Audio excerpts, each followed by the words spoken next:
ঘন্টায় ১৪৯.৯ কিলোমিটার গতির আগুনের গোলা নাহিদ রানার, যেটা সামলাতে গিয়ে রীতিমতো ভড়কে গেলেন পাক ব্যাটার সালমান।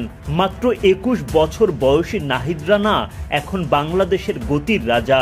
ঘন্টায় ১৫০ কিলোমিটার গতিতে বোলিংয়ের স্বপ্ন নিয়ে জাতীয় দলে আসেন এই পেসার। সেই স্বপ্ন পূরণের সঠিক পথেই তিনি পাকিস্তানের বিপক্ষে তুললেন একের পর এক গতির ঝড়। নাহিদ রানার বলে দিনভর সতীর্থরা করেন একের পর এক ভুল। বহু প্রতীক্ষার পর সাফল্য দেয় ধরা। অধিনায়ক নাজমুল শান্ত আর ভুল করলেন না, দারুণভাবে লুফে নেন রিজওয়ানের ক্যাচটা। বড় শিকারে নিজের প্রথম উইকেট নাহিদের পকেটে। সতীর্থরা ভালোবাসায় রাঙিয়ে তোলেন তাকে।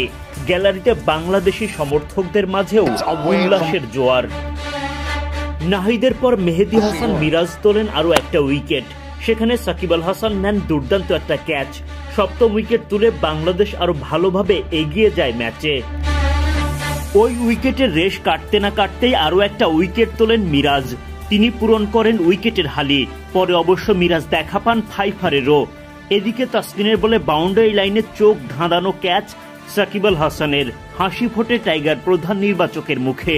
সব মিলিয়ে বাংলাদেশের সামনে মাত্র ২৭৪ রানেই অল আউট পাকিস্তান।